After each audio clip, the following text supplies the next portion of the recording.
आपके पिता ने आपको किसी महात्मा को दान दे दिया होता और 12 वर्ष बाद मिले होते तो आप क्या करते? पहले तो अपने पिता से इतनी जोर नाराज होते जिसकी कोई खबर नहीं कि एक राजकुमार को राजकुमार होते हुए जीवन में कहाँ सुख पाने दिया। जब होश संभाला तो गुरुदेव वशिष्ठ के आश्रम में भेज दिया, वहां एक साधारण जिंदगी जी, वहां से आए देर नहीं हुई थी कि विश्वामित्र जी के पीछे पीछे भेज दिया, राजमहलों का सुख तो लेने ही नहीं दिया, तो कितने नाराज होते। अभी एक बच्चा की मैंने बात सुनी, उसके माता पिता चाहते हैं कि वो हॉस्टल में जाए, अच्छे से पढ़ाई करे, और वो बहुत अच्छा स्कूल है जिसमें वो उसके माता पिता उसको भेज रहे हैं, लेकिन वो नहीं जाने को राजी है। वो कहता है कि अगर मुझे तुमने वहां भेज दिया तो मैं तुमसे कभी बात नहीं करूंगा, जबकि वो माता पिता उस बच्चे का भविष्य चाहते हैं, उसको भारत का सबसे अच्छा स्कूल दे रहे हैं, कितनी मेहनत करके उस स्कूल की फीस भरेंगे बेचारे, लेकिन वो बच्चा नाराज है। क्यों? क्योंकि मोबाइल चलाना चाहता है, आज़ादी के साथ जीना चाहता है, इतने कड़े नियमों में, इतने बड़े सिलेबस के साथ जीना नहीं चाहता। आज के समय का राम कौन है जिसमें उस समय के राम जैसा हृदय है, उस समय के राम जैसी मति है, उस समय के राम जैसा भाव है? वही आज का राम है। नहीं तो भैया हर घर में तो रावण बैठा, इतने राम कहाँ से लाऊं? आज तो हर घर में रावण बैठा है। मैया बाप को दुख देने वाला रावण, समाज को दुख देने वाला रावण हर घर में बैठा है।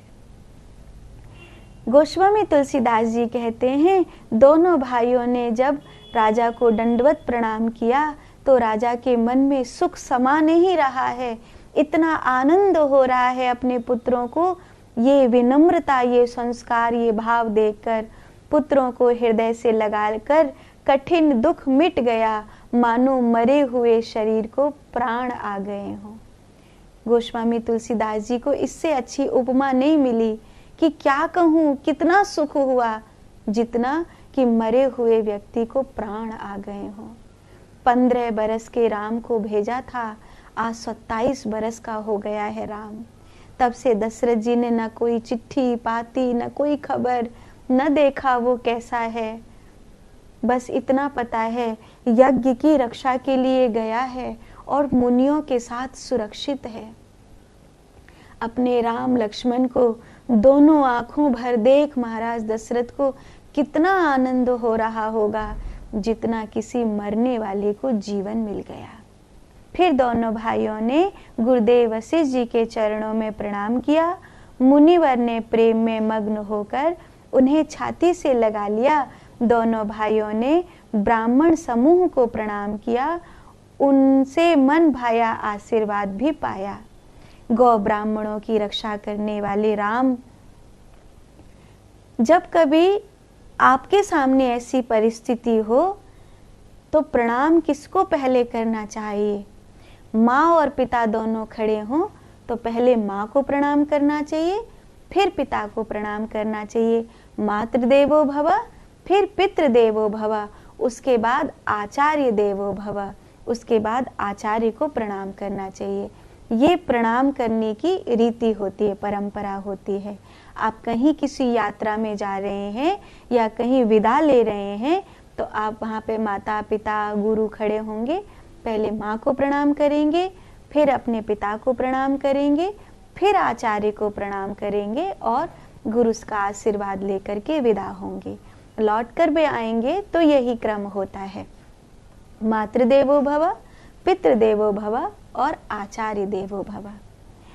भरत सहानुज कीन प्रणामा, लिए उठाई लाई उर रामा। हर से लखन देख दो भ्राता, मिले प्रेम परिपूरति गाता। भरत जी ने शत्रुघ्न सहित श्री राम जी को प्रणाम किया। उन्हें राम जी ने उठकर अपनी छाती से लगा लिया। लक्ष्मण दोनों भाइयों को देखकर प्रसन्न हुए और प्रेम से परिपूर्ण हुए। शरीर उनके रोमांचित होने लगे। कैसे ये एक दूसरे को प्रणाम करते हैं? राम तीनों भाइयों से बड़े हैं तो तीनों राम जी को प्रणाम करते हैं। भरत 2 भाइयों से बड़े हैं तो लक्ष्मण भरत को प्रणाम कर रहे हैं, भरत राम जी को प्रणाम कर रहे हैं और शत्रुघ्न जी तीनों भाइयों को प्रणाम कर रहे हैं। ऐसा होता है। शत्रुघ्न जी ने पहले राम जी को प्रणाम किया, फिर लक्ष्मण भैया को भरत भैया को प्रणाम किया, फिर लक्ष्मण भैया को प्रणाम किया। क्योंकि ये भी 12 वर्ष बाद भाई भाई मिले हैं तो इनमें भी एक दूसरे को देखकर जो रोमांच की स्थिति है, गोस्वामी तुलसीदास जी कहते हैं, पुरजन परिजन जाति जन जाचक मंत्री मीत, मिले जथा विधि सबहि प्रभु परम कृपाल पुनि विनीत। अयोध्यावासी लोग, कुटुंबी जन, जाति के लोग, याचक, मंत्री, इन सब से परम कृपालु श्री राम जी अत्यंत नम्रता से यथा योग्य मिले। क्योंकि बहुत दिन हो गए हैं ना सबसे मिले हुए। सुमंत्र जी ने तो राम जी को छाती से लगा लिया